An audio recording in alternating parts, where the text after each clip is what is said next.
ณะนี้ท่านกำลังฟังสถานีวิทยุกระจายเสียงพระพุทธศาสนา FM 104.5 เมกะเฮิรตซ์คณะสงฆ์ครูบาอาจารย์พระนักจัดรายการสถานีวิทยุพระนักเผยแพร่เจ้าหน้าที่ผู้จัดรายการเครือข่ายสถานีวิทยุคลื่นสีขาวเพื่อชาวประชาขอเชิญพุทธศาสนิกชนนักศีลนักบุญทุกท่านร่วมทำบุญหล่อเทียนพรรษาประจำปี 2566 ร่วมทำบุญแผ่นเทียนธรรมจักรแผ่นละ20 บาทหล่อเทียนพรรษาถวายวัดพระบาทอุดมตำบลเวียงอำเภอฝางจังหวัดเชียงใหม่หรือร่วมทำบุญตามกำลังศรัทธารอเทียนพรรษาจำนวน9 เล่มเดินทางไปร่วมบุญถวายเทียนพรรษาในพื้นที่อำเภอฝางจังหวัดเชียงใหม่ณวัดพระบาทอุดมอำเภอฝางจังหวัดเชียงใหม่วันที่ 13 สิงหาคม 2566 เวลา 14 นาฬิกา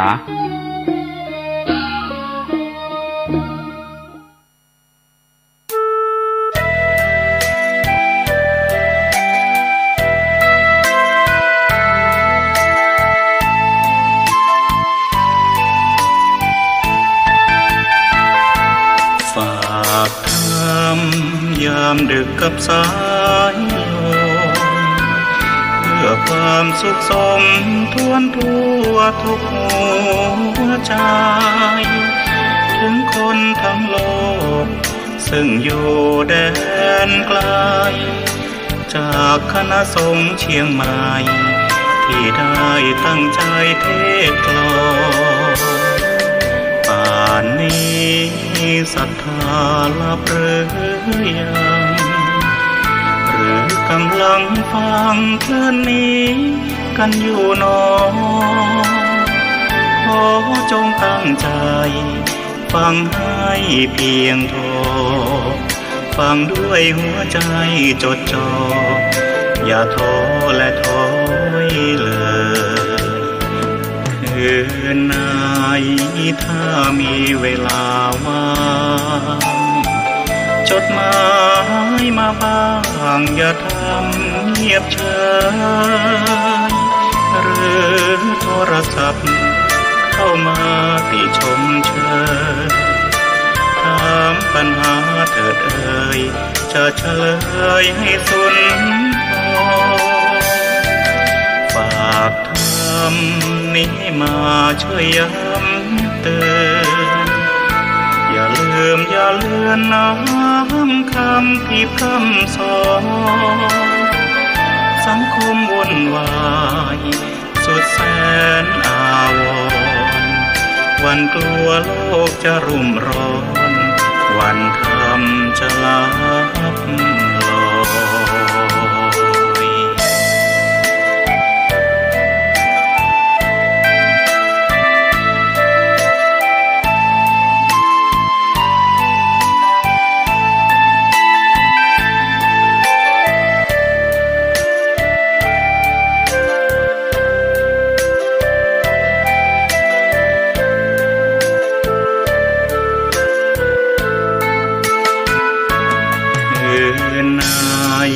ถ้ามีเวลาว่างจดหมายมาบ้างอย่าทำเงียบเฉยหรือโทรศัพท์เข้ามาติชมเชยถามปัญหาเถิดเอ่ยจะเฉลยให้สุนทรฝากทำนี้มาช่วยย้ำเตือนอย่าลืมอย่าเลือนน้ำคำที่พร่ำสอนสังคมวุ่นวายสุดแสนอาวรณ์วันกลัวโลกจะรุ่มร้อนวันธรรมจะลับลอย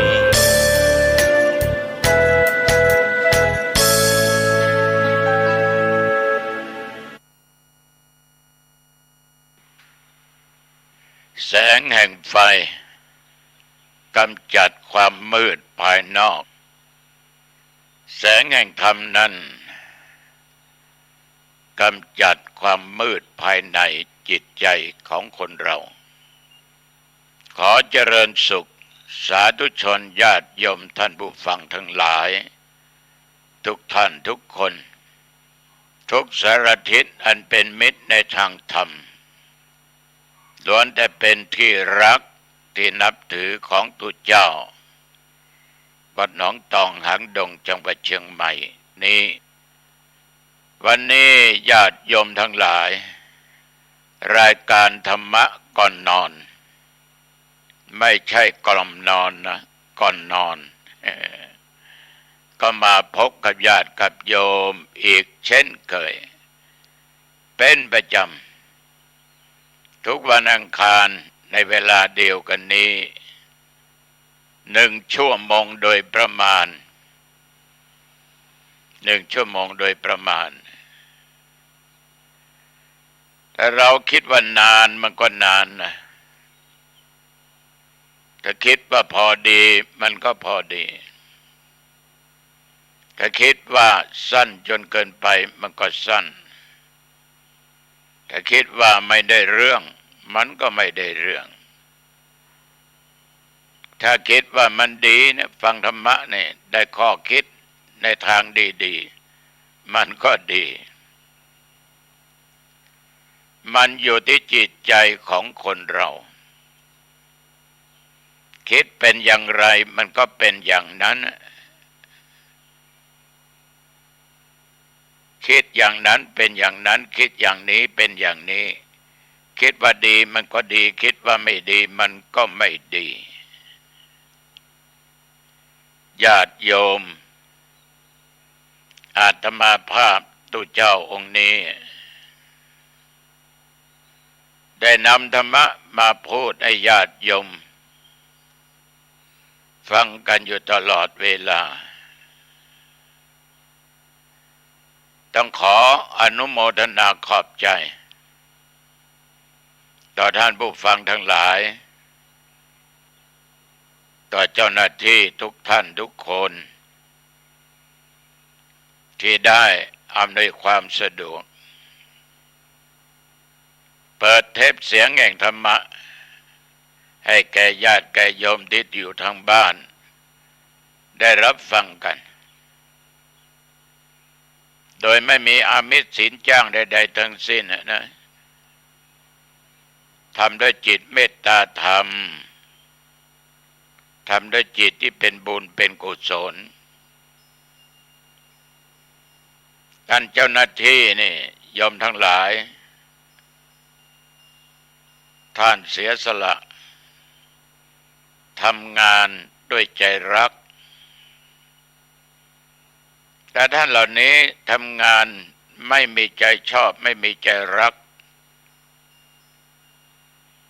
มันไม่สามารถที่จะทำได้ตลอดได้เดี๋ยวมันก็เบื่อนี่ท่านทุกคนนั้นที่เป็นเจ้าหน้าที่ทำงานด้วยความรักเพราะท่านมีฉันทะความพอใจท่านมีจิตใจอันงดงามใจเป็นบุญใจมีความดีท่านจึงจัดหน้าที่บริหารงานของท่านนั้นได้อย่างดีเช่นเดียวกันกับญาติกับโยมทุกท่านไม่เพียงแต่โยมนะยังมีพระฟังอีกนะครูบาอาจารย์พระสงฆ์สมณเณรหลายรูปเมื่อพบเมื่อเจออาตมภาพไปงานวัดนั้นไปงานวัดนี้ไปพบกันในงานทำบุญหรือไปสถานที่เมื่อมีการประชุมคณะสงฆ์ท่านเหล่านี้ก็จะบอกว่าหลวงพ่อผมฟังหลวงพ่อทุกคืนนะ104.50รายการธรรมะก่อนนอนของวัดฝายหินผมฟังหลวงพ่อครับถ้าไม่ติดธุระอะไรไม่เจ็บไม่ป่วยไม่ไข้ คือบางครั้งผมเจ็บป่วยผมก็ยังฟังหลวงพ่ออยู่โอ้ผมขอขอบใจนะต่อทุกท่านทุกองค์ด้วยความคารวะในน้ำจิตน้ำใจของท่านเป็นอย่างมากและต้องขอขอบใจต่อญาติต่อโยมที่ติดตามฟังรายการนี้มาด้วยดีตลอดได้มีคุณโยมหลายท่านหลายแห่งหลายที่หลายคนพบกันงานนั้นงานนี้ไปพบไปเจอกันที่วัดหนองตองบอกว่าเป็นแฟนธรรมะรายการธรรมะก่อนนอน 104.50 ของวัดฝายหินอำเภอเมืองจังหวัดเชียงใหม่ก็ยังชมอีกนะว่าหลวงพ่อพูดธรรมะฟังแบบสบายสบายเข้าใจได้ง่ายโอ้ต้องขออนุโมทนาขอบใจที่ท่านทั้งหลายเสียสละโอกาสเวลาอันมีค่าแทนที่ท่านจะได้พักผ่อนนอนหลับสบายแต่แสงแห่งธรรมะส่งไปทางเสียงนั้นยังทำให้ท่านจิตใจสว่างที่ว่าสว่างนั้นคือตัวปัญญาเกิดขึ้นท่านทั้งหลายต้องขอขอบใจอีกครั้งหนึ่งไว้ณโอกาสนี้ได้บอกเบื้องต้นว่าแสงแห่งไฟนั้นสามารถกำจัดความมืดภายนอกแต่เสียงแห่งธรรมสามารถกำจัดความมืดภายในด้านจิตใจนะของคนเราได้ก็ขณะที่กำลังนั่งบันทึกเสียงธรรมะก็บันทึกอยู่ในห้องรับแขกก็ห้องนี้พบปะญาติโยมก็ห้องนี้ห้องนอนก็นอนนี้เตียงก็มีตรงนี้ระหว่างที่กำลังนั่งบรรยายธรรมะอัดธรรมะก็ยังมีแสงสว่างแห่งพระอาทิตย์ก็ยังไม่ตกดินแต่ก็ต้องอาศัยแสงสว่างแห่งไฟฟ้าอยู่ท่านทั้งหลายแสงสว่างแห่งไฟนั้นของพระอาทิตย์นั้นสามารถกำจัดความมืดภายนอกได้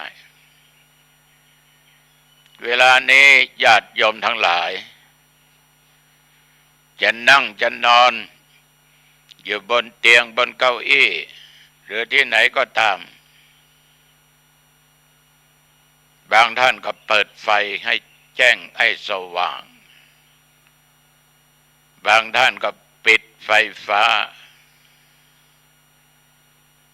อาศัยเสียงแห่งธรรมผ่านทางโสตประสาททางหูเข้าสู่ในด้านจิตใจแสงแห่งธรรมนั้นส่องจิตใจให้สว่างสามารถฟังธรรมได้เพราะในจิตใจของโยมมีเชื้อแห่งธรรมะพอได้ยินก็จุดไฟตัวนี้ขึ้นคือตัวปัญญาญาติโยมสาธุชน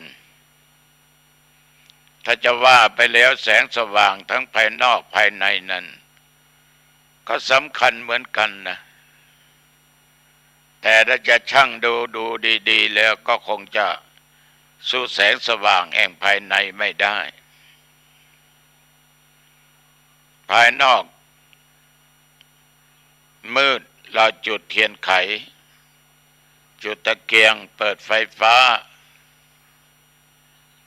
แสงแห่งไฟนั้นสามารถกำจัดความมืดอยู่ในวงแคบกำจัดความมืดอยู่ในวงแคบถ้ามีดวงเดียวก็แคบมากถ้า2-3 ดวงหลายดวงก็สว่างไปไกล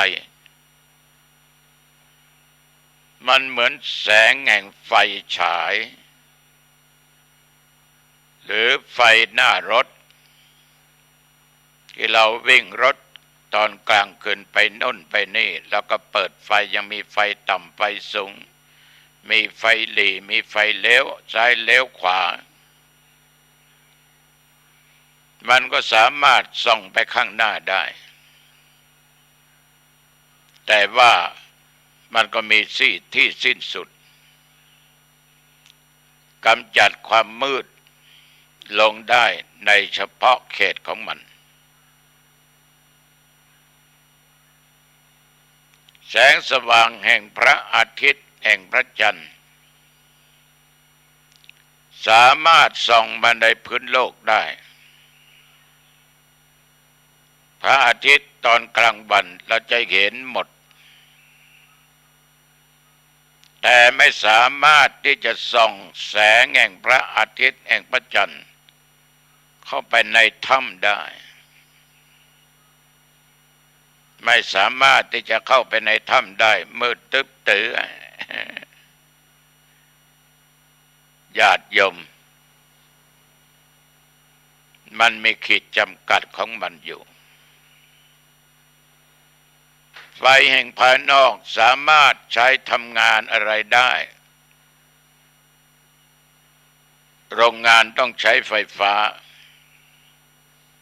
รถยนต์จะต้องใช้ไฟมีหม้อแบตเตอรี่เดี๋ยวนี้รถไฟฟ้าก็มีชาร์จแบตเตอรี่ก็มีญาติโยมท่านผู้ฟังใช้ไฟหุงต้มก็มีทำอาหารการกินก็ได้แต่อย่างไรก็ตามแสงสว่างแสงแห่งไฟภายนอกนั้นก็บอกว่ามันมีขีดจำกัดระยะของมันท่านทั้งหลายมันก็มีอันตรายเกิดขึ้นได้นะถ้าไม่รู้จักใช้ก็ทำให้เจ้าของมันตายได้ช็อตได้ไม่ว่าจะเป็นไฟฟ้าไฟเกิดจากอะไรก็ตามที่เราจุดกันก็ตามสามารถเผาผลาญตึกรามบ้านช่องพืชผลต้นไม้แม้แต่สรีระร่างกายของเรานี่มันก็สลายได้ไม่ได้ญาติโยมท่านทั้งหลายลองคิดดูดีๆแสงแห่งไฟนี่มันมีทั้งคุณและทั้งโทษถ้าเรารู้จักไฟที่เกิดขึ้นไปในทางที่ถูกต้องก็ปลอดภัยใช้ไปในทางที่ไม่ถูกต้องก็อันตรายแต่ที่ไม่เป็นอันตรายนั้นแสงสว่างอันเกิดจากแสงแห่งธรรมเสียงแห่งธรรมความมืดบอดในด้านจิตใจไม่รู้ดีไม่รู้ชั่วไม่รู้บาปไม่รู้บุญมีธรรมะเท่านั้นที่สามารถจะกำจัดความไม่รู้นั้นได้เหมือนเวลาขนาดนี้ญาติโยมนั่งอยู่ในห้องนอนอยู่ในห้องอาศัยแสงแห่งไฟฟ้า แม้แต่วิทยุที่โยมเปิดฟังก็ต้องอาศัยแสงหรือว่าไฟฟ้าถ่านก็ดีแบตเตอรี่ก็ดีโยมสามารถฟังเสียงแห่งธรรมะได้การฟังนี่ญาติโยมทำให้จิตใจสว่างคือเกิดปัญญาได้เกิดปัญญาได้แต่ปัญญาตัวนี้จะเกิดขึ้นได้ต้องสุตมยปัญญาปัญญาเกิดจากการฟังปัญญาเกิดจากการฟังแต่การฟังนั้นมันจะทำให้เกิดแสงแห่งปัญญาได้หรือไม่ได้อันนี้น่าคิดถ้าฟังแล้วผ่านไปฟังแล้วจากไปก็ไม่มีแสงแห่งปัญญาเกิดขึ้นมันก็คงจะมืดบอดอยู่อย่างนั้นแต่ถ้าฟังแล้วญาติโยมจดจำต้องนำไปคิดจินตามยปัญญาปัญญาเกิดจากการคิดหรือความคิดตัวเจ้าน้องตองพูดอะไรออกไปโยมฟังและจดจำนำไปคิดว่าที่ตัวเจ้าพูดนั้นมันผิดหรือมันถูกมันดีหรือมันเลวต้องไปกลั่นกรองตรึกตรองพิจารณาถึงจะรู้ว่าอะไรถูกอะไรผิดแต่ถ้าฟังแล้วผ่านไปก็ไม่เกิดอะไรขึ้นไม่รู้ดีไม่รู้ชั่วใดๆทั้งสิ้นถ้าเรานำไปตรึกตรองไปพิจารณาแยกแยะให้มันถูกต้องอันไม่ดีอันเลวต้องทิ้งแม้แต่ไขมันในร่างกายของคนเราอะนะก็ยังมีไขมันดีไขมันเลวอีกไอ้ไขมันเลวมันเกิดมากก็อันตรายไขมันดีมันไม่มีก็อันตรายเกินขอบเกินเขตก็เป็นอันตรายฉะนั้นเมื่อฟังแล้วเราก็จงเก็บนำไปตรึกตรองพิจารณาสิ่งไหนไม่ดีเราก็ไม่เอาสิ่งไหนมันดีเราก็เอาคือเอาตัวนี้ญาติโยมอาจจะเอาไปทิ้งก็ได้เอาไปใช้ก็ได้โยมฟังธรรมะจากอัตมภาพและตุเจ้าหลายองค์ท่านองค์นี้เทศดีมากเสียงเพราะ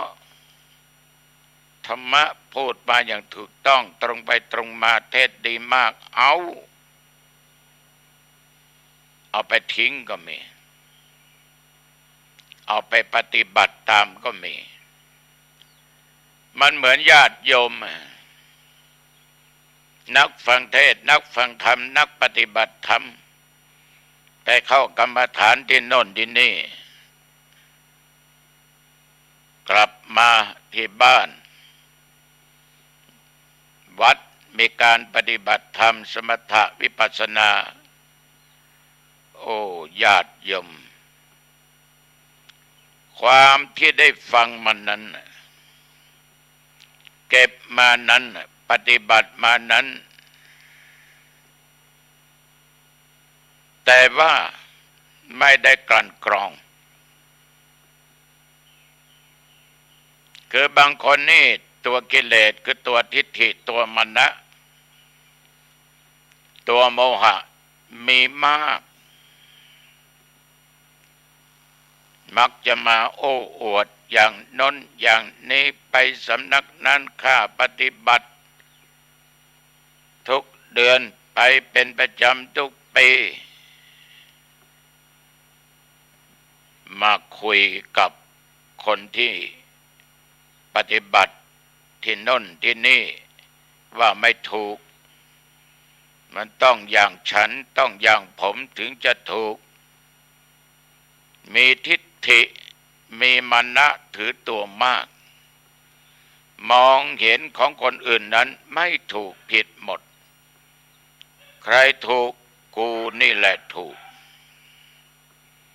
ก็แสดงว่าไม่เข้าใจเรื่องของธรรมะยังไปติดขัดติดข้องหลงในทิฏฐิในมานะของตัวเองมีหลายท่านหลายคนและพระก็หลายองค์ด้วยกันท่านสาธุชนทั้งหลายฉะนั้นเมื่อนำไปแล้วต้องนำไปปฏิบัติในทางที่ถูกต้องระหว่างที่ปฏิบัติอยู่นั้นมันเกิดผลขึ้นมาก็ต้องพิจารณาว่าผลที่เกิดขึ้นนั้นมันดีหรือเปล่ามันเป็นอันตรายหรือเปล่ามันถูกทางหรือเปล่าเหมือนเราทั้งหลายเปิดโทษนะ2 ครั้งแล้วนะผิดเนี่ยปลูกพืชผลการเกษตรได้รับเชื้อพันธุ์มาจะเป็นเมล็ดหรือว่าจะเป็นกล้าเอามาชำมาเพาะมาปลูกเป็นเมล็ดมาเพาะก็เป็นลำต้นขึ้นมาเอาไปปลูกให้ปุ๋ยให้น้ำดูแลรักษาให้ผลมานั่นญาติโยมบางครั้งมะม่วงเขาบอกว่าเป็นมะม่วงพันธุ์นั้นพันธุ์นี้มีรสหวานหอมเราก็หลงเอามาปลูกจนได้ผลปรากฏว่ารสหวานอมเปรี้ยวไม่หวานหอมดังที่เขาว่า มันกลายพันธุ์ไปก็มีเนี่ยการปฏิบัติก็กลายพันธุ์ไปก็มีพอคนที่นำปฏิบัตินั้นมันหลงผิดหลงทางบางคนนี่ญาติโยมปฏิบัติยังไม่ทันใดโอ้อวดบางทีก็อุตริขึ้นมาบอกว่าธรรมาภาพอิฉันนี่ผมนี่ปฏิบัติถึงขั้นนั้นขั้นนี้สามารถบอกเลข2 ตัว3 ตัว6 ตัวได้สามารถรู้ได้ว่านรกเป็นยังไงสวรรค์เป็นยังไงพ่อแม่ของคนที่ตายไปแล้วกำลังไปอยู่ที่ไหนตอนนี้กำลังทำอะไรมีความสุขมีความทุกข์หรือไม่ผมรู้หมดฉันเห็นหมดหลับตานิดเดียวก็เห็นโอ้ญาติโยมนั่นคือตัวแห่งความหลงใช้หลักในการปฏิบัติผลอันการปฏิบัติใช้ไปในทางที่ไม่ถูกบางคนก็โอ้อวดว่าฉันนี่สำเร็จฌานชั้นนั้นชั้นนี้โสดาสกิทาคาอนาคาเป็นอรหันตาบ้างเป็นพระอรหันต์เหล่านี้เป็นต้นบางทีก็ไปกล่าวตู่กันองค์นั้นเป็นอรหันต์เป็นพระยาเจ้าถ้าคุณรู้ก็ต้องเก็บไว้ในใจ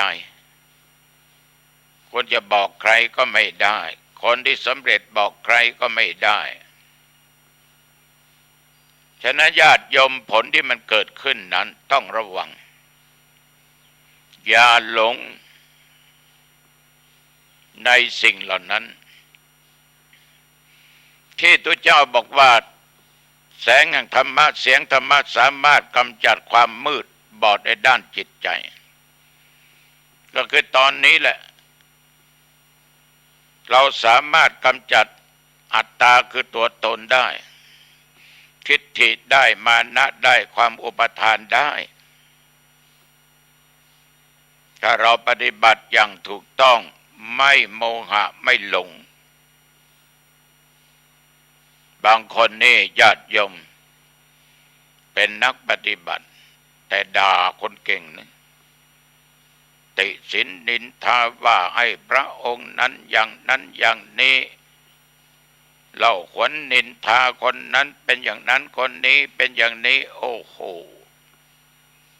นักปฏิบัติธรรมมันอยู่ชั้นอะไรนั่นน่ะมันมีญาติโยมก็นำมาพูดกันตรงๆอย่างนี้แหละถ้าใครได้ฟังเคยปฏิบัติมาก็ลองไปคิดดูฉะนั้นต้องทำให้จิตใจสว่างแบบไม่มีอะไรมาแปดมาเปื้อนแสงสว่างแห่งเสียงธรรมแสงธรรมนั้นญาติโยมถ้ามันถูกต้อง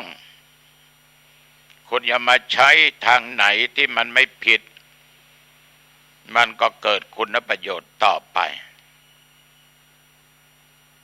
ปัญญาส่วนหนึ่งเป็นโลกิยะส่วนหนึ่งเป็นโลกุตระโลกิยะเราใช้ทำให้เกิดแสงสว่างภายนอกได้กำจัดความมืดได้ตรงนี้มันมืดก็จุดเทียนจุดไฟติดไฟฟ้าถ้ำนี้แสงสว่างแห่งพระอาทิตย์พระจันทร์เข้าไม่ได้ต้องต่อไฟฟ้าเข้าไปกี่ดวงคือแสงสว่างแห่งธรรมะนั้นสามารถที่จะกำจัดสิ่งเหล่านี้ได้ความมืดแห่งภายนอกได้แล้วกำจัดความมืดแห่งภายในได้ภายในคืออะไรญาติโยมตัวแห่งกิเลสตัวแห่งตัณหาตัวแห่งโลภะโทสะโมหะคุณจะเรียนรู้ขนาดไหนก็ตามบ้านคุณจะมีแสงไฟฟ้าขนาดไหนก็ตามถ้าคุณจิตใจยังหมกมุ่นยังมืดยังบอดสิ่งเหล่านี้ยังมีในด้านจิตใจของคุณนั้นไม่หลุดไม่พ้นมันก็มืดบอดด้วยความโลภด้วยความโกรธด้วยความหลงคนที่มีความโลภนี่ญาติโยมจิตใจมันไม่สว่างมันไม่สงบเพราะมันอยากได้นี่อย่าเข้าใจผิดว่าคำสอนทางพุทธศาสนาสอนให้คนนั้นเกียจคร้านไม่ต้องทำมาหากินไม่ต้องขยันไม่ต้องทำงานอะไรให้พอเพียงแค่นั้นไม่ใช่อย่าไปเข้าใจผิดความโลภคืออยากได้ตัณหาความทะยานอยากได้ความโลภอีกอย่างหนึ่งนั้นสามารถพัฒนาตัวคุณให้มีคุณค่าได้มีคุณภาพได้ทั้งภายในและภายนอกถ้าคุณยังอยู่ในสังคมอยู่แต่โลภสุจริตไม่โลภในทางทุจริตที่มันผิดศีลธรรมผิดกฎหมายบ้านเมืองบางคนนี่ขยันหมั่นเพียรทำมาหากินแต่รู้จักพอดีเพียงพอไม่โลภจนเกินไปรู้จักกรอบรู้จักเขตก็เรียกว่ารู้จักพอบางคนนี่มันมีความโลภมากมันไม่รู้จักพอไม่รู้จักพอยังไม่ว่านะโยมนะมีเท่านั้นอยากจะได้มากกว่านั้นมีเท่านั้นอยากจะได้มากกว่านั้นจิตใจเลยมืดบอด เป็นคนตนีขี้เหนียวไม่เสียสละไม่ให้ทานไม่ทำบุญไม่สงเคราะห์ไม่ช่วยเหลือใครในด้านจิตใจคิดตลอดเวลาว่านี่มันของกูหามากูเสาะหามามันต้องเป็นของกูจะให้ใครไม่ได้กูจะเฝ้ามันอยู่อย่างนี้เหลิงไปเถิดจ้าไม่ช้าไม่นานกูก็จากมันแต่ของกูก็อันตรธานไปหมดบุญกูก็ไม่สร้างมันจะมีผลอะไรต่อไปข้างหน้าเพราะเราไม่สร้างมัวแต่จะเอามัวแต่ความโลภบางคนนี่ญาติโยมขี้โกรธเครียดอาฆาตพยาบาทมาดร้ายมีหมดปฏิบัติมาอย่างขนาดหนักแต่โกรธอาฆาตพยาบาทปากร้ายเราได้มาดูนี่หลวงปู่ทองหลวงปู่พระบาทตักผ้าหลวงปู่วัดน้ำบ่อหลวงครูบาเจ้าศรีวิชัยตมาไม่ได้สัมผัสหลวงปู่สามพระองค์นี้ญาติโยมท่านสามารถตัดความโลภความโกรธออกไปได้เพราะท่านมีแต่เมตตาธรรมกรุณาธรรมมีแต่มุทิตาธรรมมีแต่อุเบกขาธรรมญาติโยมจะเห็นท่านเหล่านี้เมื่อมีชีวิตท่านมีเมตตาอย่างสูงมากมีกรุณาธรรมสูงมากมีมุทิตาธรรมสูงมากไม่อิจฉาริษยาใครไม่ว่าใครมีอุเบกขาธรรมสูงมากไม่ดีใจไม่เสียใจในสิ่งที่เกิดขึ้นญาติโยมท่านมีอุเบกขาได้ต่อความชั่วความร้ายความเลวต่างๆได้เพราะท่านโลกุตระเกิดขึ้นไม่ใช่โลกิยธรรมเป็นแสงแห่งธรรมะเกิดปัญญาในด้านธรรมะในด้านการปฏิบัติของท่านฉะนั้นญาติโยมท่านผู้ฟังบางคนนี้โลภโกรธหลงในวัยหลงในกายหลงในรูปหลงในเสียงหลงในกลิ่นหลงในรสหลงในการสัมผัสถูกต้องและหลงในธรรมารมณ์ต่างๆที่เกิดขึ้นท่านทั้งหลายถ้ามีความหลงฝังอยู่ในจิตในใจแสงสว่างมันขุ่นมัวถ้าสามารถกำจัดความมืดบอดอันเกิดจากตัวกิเลสโลภโกรธหลงกามราคะตัณหาสิ่งเหล่านี้ออกไปได้ตัวปัญญาคือแสงสว่างเกิดจากการที่เราปฏิบัติธรรมมันจะแจ้งมันจะสว่างเหมือนกับญาติกับโยมลองไปดูที่บ่อน้ำที่มีแสงพระอาทิตย์ต้องบ่อน้ำมันจะลึกกี่เมตรก็ตามถ้าแสงพระอาทิตย์มันส่องลงไปแสงไฟส่องลงไปแสงไฟฉายส่องลงไปถ้าน้ำนั้นนิ่งโยมสามารถมองเห็นก้นบ่อน้ำนั้นได้ว่ามีอะไรบ้างบางบ่อเขาปลาไปปล่อยก็ยังเห็นถังตกลงไปเราก็เห็นก้อนอิฐก้อนหินลงไปเราก็เห็นเพราะน้ำนิ่งฉะนั้นถ้าจิตใจนิ่ง ญาติโยมทั้งหลายจะเห็นทุกสิ่งทุกอย่างถ้าจิตใจไม่นิ่ง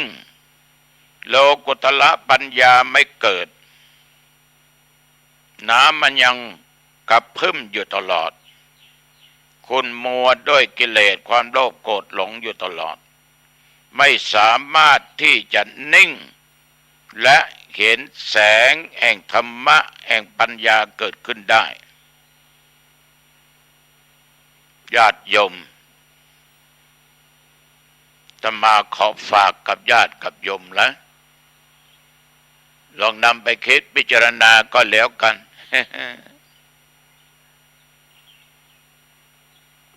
แสงแห่งไฟกำจัดความมืดภายนอกเสียงแห่งธรรมแสงแห่งธรรมสามารถกำจัดความมืดภายในได้คือกำจัดตัวกิเลสได้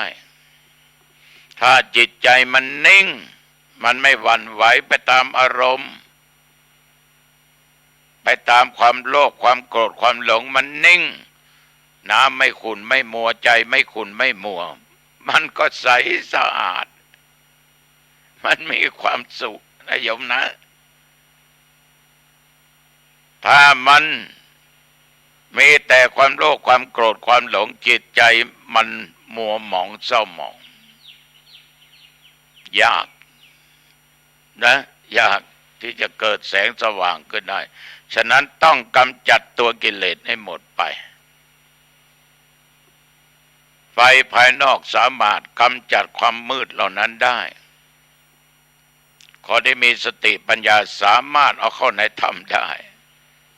แสงพระอาทิตย์แสงพระจันทร์สามารถสอดส่องให้แจ้งได้ให้รู้ให้เห็นอะไรก็ได้เข้าในถ้ำไม่ได้ก็ต่อไฟฟ้าเข้าไปขอฝากกับญาติกับโยมทุกท่านทุกคนนะเรามีแสงแห่งธรรมะเสียงแห่งธรรมะเพียงพอไหมโยมได้ศึกษาธรรมปฏิบัติธรรมเป็นยังไงบ้างระวังอัตตาตัวตนนะทิฏฐิมานะนะขอฝากกับผู้ปฏิบัติทั้งหลายท่านผู้ฟังทั้งหลายเอาละวันนี้เห็นว่าเป็นเวลาพอสมควรดึกแล้วโยมปิดประตูบ้านให้เรียบร้อยนะเข้าบ้านปิดประตูหน้าต่างให้เรียบร้อยเก็บของที่มีค่าไว้ให้เรียบร้อยเก็บของในจิตในใจไว้เรียบร้อยและเก็บของที่เราจะใช้พรุ่งนี้ไว้เป็นที่เป็นทางจะทานข้าวก็ทานจะทานอาหารข้าวหวานของว่างอะไรโยมก็ทานได้ไม่ได้อาบน้ำก็อาบน้ำอาบท่าแต่งเนื้อแต่งตัวทำกายให้สะอาดต่อไปจะได้เข้าห้องพระเข้าห้องนอนจะได้ทำจิตใจให้สะอาดมันหมกมุ่นมาทั้งวันยังค่ำยอมเจอปัญหามาเยอะแยะสลัดทิ้งปล่อยมันไปปล่อยวางปรงวางอย่าได้นำมาคิดอย่าไปซีเรียสกับมันเข้าห้องพระไหว้พระ5 หนสวดมนต์3 บทไม่ต้องกำหนดเวลาเจริญสมาธิภาวนาอรหังสัมมาสวากขาโตสุปฏิปันโนไหว้ถึงพระคุณพ่อพระคุณแม่ในตัวสำคัญไหว้คุณครูบาอาจารย์อุปัชฌะย์5 ครั้งสวดมนต์3 บทอิติปิโสสวากขาโตสุปฏิปันโนคุณแห่งพระรัตนตรัยทั้ง3คือคุณแห่งพระพุทธพระธรรมพระสงฆ์แล้วเจริญสมาธิภาวนาจะนั่งจะนอนจะยืนจะเดินจะนั่งท่าไหนก็สุดแล้วแต่ตามสบายไม่ต้องไปทรมานตัวเองไม่ต้องกำหนดเวลาต้องเท่านั้นนาทีเท่านี้นาทีไม่ต้องว่าภาวนาไปหายใจเข้าลึกๆหายใจออกยาวๆผ่อนคลายไป หายใจเข้าหายใจออกหายใจเข้าหายใจออกกำหนดลมหายใจหายใจเข้าพูดหายใจออกโทพอดีเสร็จเรียบร้อยก็แผ่เมตตาแก่สรรพสัตว์ทั้งหลายเราอาจจะล่วงเกินเขาด้วยกายวาจาใจแผ่เมตตาแก่เพื่อนร่วมโลกคือชีวิตของมนุษย์ทุกคนทุกรูปทุกแบบทุกเพศทุกวัยอาจจะล่วงเกินใครก็ตามแผ่เมตตาเทวบุตรเทวาพระภูมิเจ้าที่บ้านที่จองของเราเองให้แก่เจ้ากรรมนายเวรด้วยนะโยมนะแผ่เมตตาแก่ผู้มีพระคุณมีบิดามารดาครูบาอาจารย์อุปัชฌะผู้มีพระคุณทั้งหลายแม้แต่เพื่อนพ้องแม้แต่สัตว์แม้แต่มนุษย์อมนุษย์ทุกอย่างอย่าลืมแผ่เมตตาแก่ตัวเองขอข้าพเจ้าอย่าได้ทุกข์กายทุกข์ใจอย่าได้อดอย่าได้อยากไม่ว่าจะเกิดมาชาติไหนชาติใดขอข้าพเจ้าบริบูรณ์ด้วยภคทรัพย์สมบัติอริยทรัพย์7ทรัพย์สมบัติทุกสิ่งจงบังเกิดมีแก่ข้าพเจ้าเกิดมาชาติไหนขอข้าพเจ้าได้เกิดพบพุทธศาสนาพระสิริยะเมตไตรโยมหลับสบายไม่ฝันเห็นร้ายตื่นสบายสดชื่นทำภารกิจให้เรียบร้อยจะทานข้าวก็ทานออกบ้านไปทำงานตามหน้าที่ของโยมนะวันนี้เวลาพอดีนะแสงแห่งไฟภายนอกสามารถกำจัดความมืดภายนอกได้แสงแห่งธรรมเสียงแห่งธรรมสามารถกำจัดความมืดภายในได้อายุวันโนสุขขังพลังพบกันใหม่โอกาสหน้าเจริญพร